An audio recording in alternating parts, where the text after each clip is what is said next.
All right, folks, Yishai Fleisher here. We are over 200 days into this war, the Gaza war, that could become a broader regional conflict. But what is really the picture of the war? Where is it going? What's in the mind of the American leadership, the Arab leadership, and the Israeli leadership? It's a question mark, and there's a fog of war, both on the ground and also in the media. And to help us get out of the fog, I've asked Dr. Mordechai Kedar to come on. He's a researcher at the Besa Center for Strategic Studies at Bar Ilan, along with many other research centers globally. He studies radical Islam and gained fame for appearing on many Arab media outlets, including Al Jazeera. He served for 25 years as a lieutenant colonel in Israel's military intelligence, partially because of his Arabic expertise and Arab countries and organizations expertise. He continues to serve in reserves in Northern and Central Command, and to also offer advice to Israeli leadership. Dr. Mordechai Kedar, thank you so much for coming on the show. Let's start out with just an overview. Where are we at right now? Well, when we look at this war, mainly from the Arab side, from the Arab world side, the picture is rather complicated and rather different from what we see here from Israel or from the United States. Mm-hmm. On the Arab side, what they expected and thought that Israel will collapse because Israel, along 2023, was viewed as a weak society with the deep struggles. They saw what happens in the streets. They saw all these petitions of pilots, of other fighters who are not willing to volunteer to the army anymore. And the atmosphere was that Israel is actually is before its demise. This atmosphere actually what encouraged Hamas to start such a war, because anyway, the Israelis cannot get their act together, and they are struggling with each other about the judicial reform or other things, and Israel is finished. What came from this war is that this picture is totally shattered to pieces. This war was a major surprise for the Arab world, because all of a sudden, all these Israelis who couldn't even sit with each other, couldn't speak with each other along 2023, all of a sudden they fight together. They forgot all these struggles, all these quarrels, all these, even bad talk, which they had, among them. They forgot all the differences, religious with non-religious, people from Eastern background with Western background, people from the city with people from the village. And everybody is united. They throw out all the differences and they throw out the businesses. And in many cases, they just gave a kiss to the wife and ran to serve. And, they saw even people who are like 50, 60 years old still serve in reserve. And these people became an iron fist in the face of Hamas. This was a total surprise for many Arabs, including Hamas. This is on one side. However, on the other side, wait. Israel, how is just before you get to that other side? How does that manifest? Do you see that in the media, in the Arab media? How do you know that they've got this shock that Israel is still standing and is in fact united? You don't see it in the media. What you see it in the social media. Mm-hmm. They were, passing pictures of old Israelis, 45, 50 years old in reserve, with the guns and with the tanks, with everything. And they say, wow, look at these. These people are still fighting. And of course, the youngsters. And they understood that they did not get the right idea about Israel when they see these soldiers fully motivated to crash Hamas altogether. This is one, I would say, very important point from the Arab point of view. The other thing is that Israel which was thought it will not invade Gaza because of the hostages, because after all, they are in the hands of Hamas, so they can do to them whatever they like at any given moment. Israel just ignored everything and invaded Gaza, destroyed 70-80% of the places in Gaza. And this was also some kind of surprise because they thought that the world will not allow Israel to behave in such a way. However, on the other side, they see that Hamas, in the end of the day, succeeded to survive, at least partially. 4 brigades are still alive and kicking, and I would even say alive and killing in Rafah. The leadership of Hamas, those who are still alive, are giving fight through others. And not only this, they continue to sacrifice the people of Gaza on the altar of Hamas. Means they continue to play with Israel, a game which at the end of the day comes from the expense of the Gazans. Because if Israel continues to fight, who will die? Not only Hamas fighters. And this is something which their resilience is actually according to Islam and to the Quran. The Quran is the verse which says, Allah is with those who have patience, or I would even translate it, those who can suffer with patience. Inna Allah Hamas War. And this is actually what motivates them to continue the struggle, even on the expense of the people. Why? In their belief, the people who were killed on the path for Allah are not dead. Because there is a verse in the Quran, another verse, don't consider those who died on the path to Allah dead. No, they are alive. Allah caters for them. To that degree, they are alive. Okay. Now, what if 30,000 or even more got killed? They are not dead. Because the Quran says, don't consider them to be dead. They are alive. Still, Allah, they do know a difference between victory and not victory. the terms of victory or the criteria for victory are different in their view compared to Western mindset.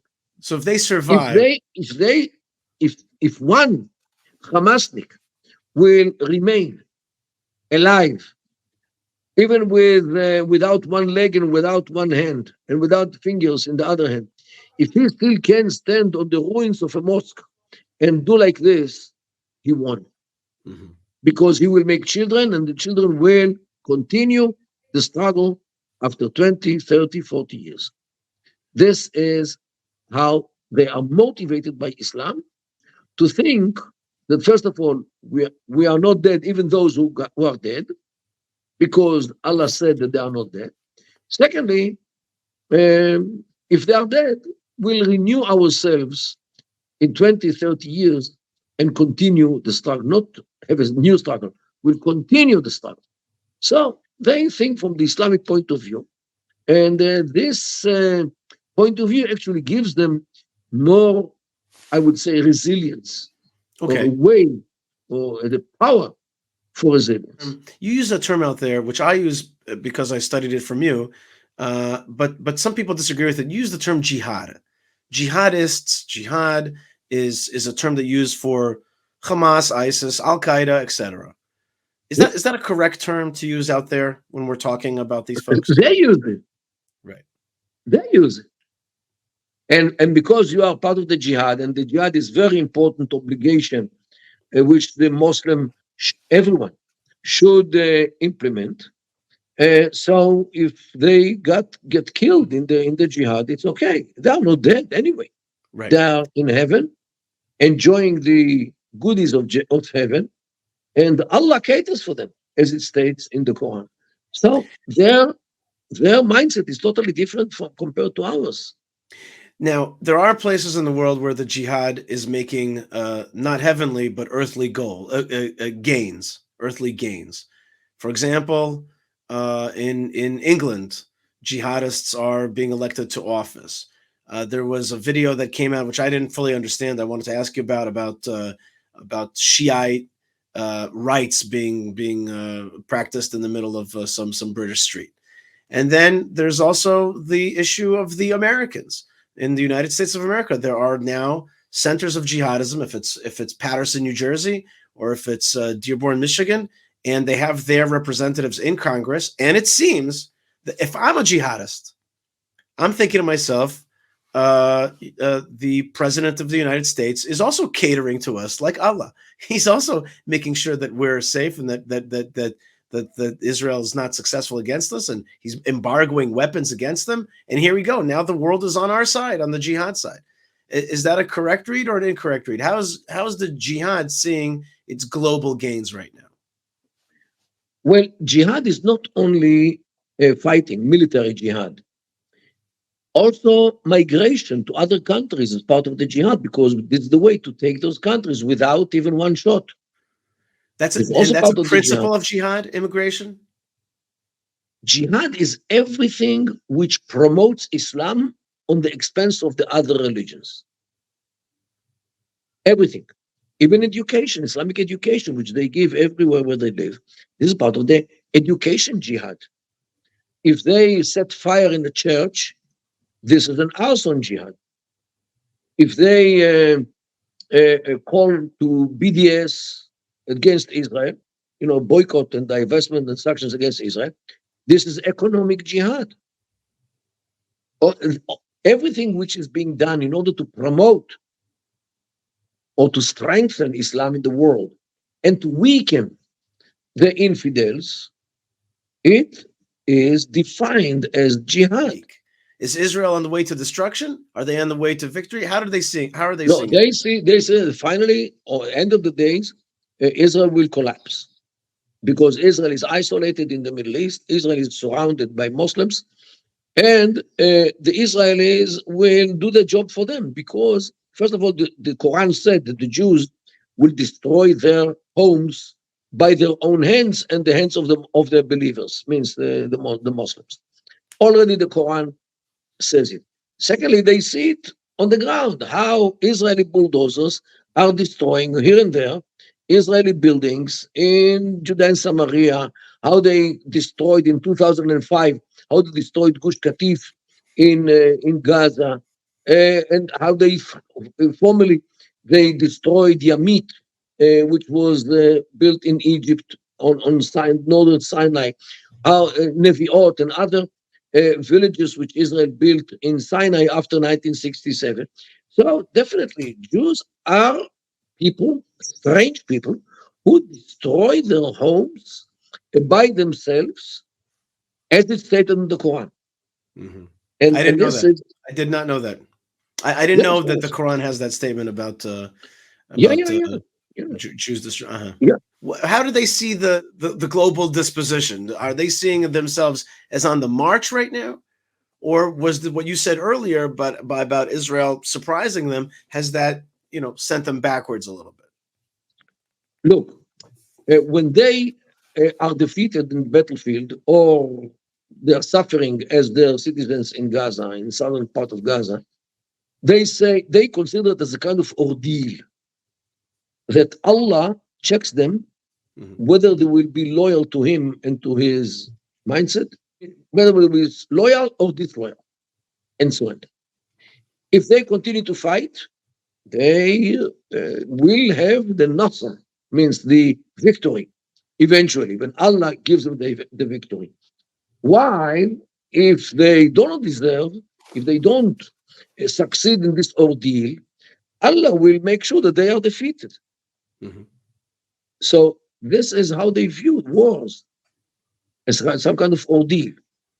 What about the leadership of Hamas in Qatar? Is it true that the biggest American base outside of the United States is in Qatar? It's called Aidid. Okay. The Qataris are vile enemies of Israel, of the United States. Although they host this airbase in Aidid near Doha, yet the messages against the United States, especially in Al Jazeera, are tremendous. Mhm. This is not media, Al Jazeera. This is not even not propaganda.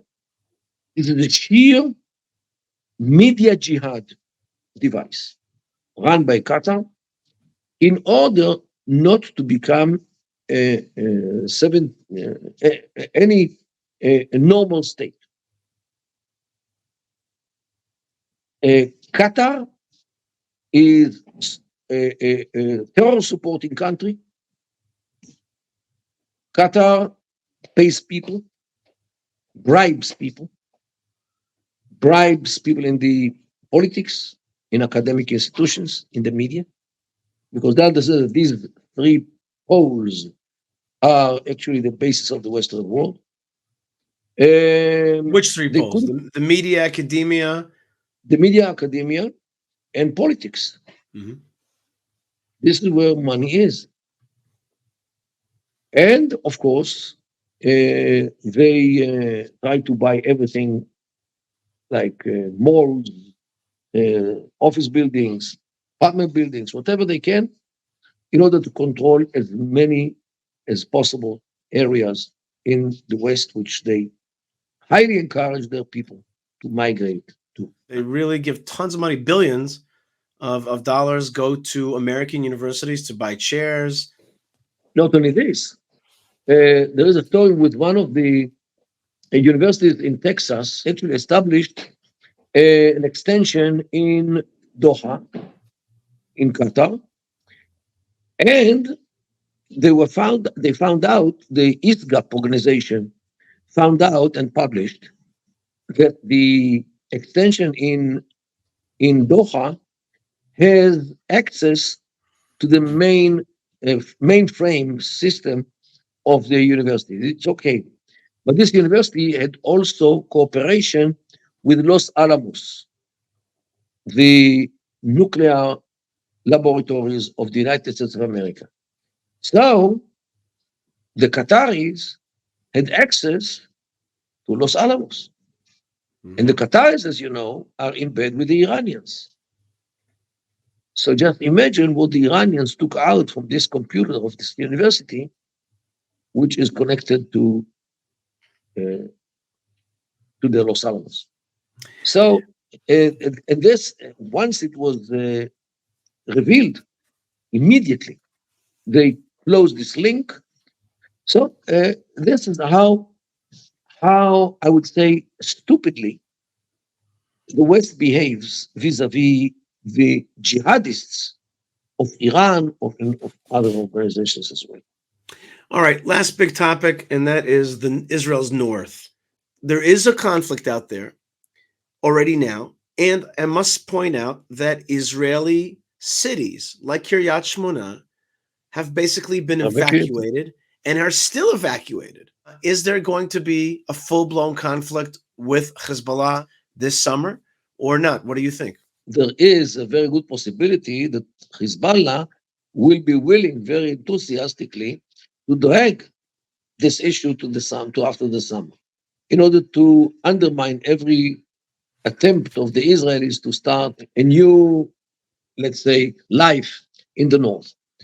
They actually won by points, not by knockout, but points, because they succeeded to evacuate or to send to exile 80,000 Israelis. And they actually succeeded to take half of the army, Israeli army, and stick it in the north. So they are not fighting in Gaza. However, we should all bear in mind that what is being done by Hezbollah, these border clashes, are no more than border clashes, maybe plus. Final question. Israeli leadership comes to you and says, give me a piece of advice about how to fight this war, how to fight the conflict. To be strong, not to give up, to continue the struggle, because everybody is looking at us, especially Saudi Arabia. If we are viewed as a state which was defeated by Hamas, forget about relations with Saudi Arabia. They are not looking for weak countries. They are looking for strong countries. Right. So if you really want to have peace with as many states in the Arab and Islamic world which you can, you must have a very, very decisive a picture of victory. And if Israel is invincible, it will enjoy peace. A peace that comes through a strong Israel. God bless you, Dr. Thank Mordechai you so Kedar. much, Yishai, and have a good weekend. All right, folks. God bless you wherever you are. Please subscribe to our channel, Yishai Fleisher TV. Hit the little bell for our updates, which come often because we got a lot of content, because we got a lot of light to send out to the world from this amazing country, Israel, the spiritual capital of the world, and a strong Israel that pushes back against its enemies. And shalom.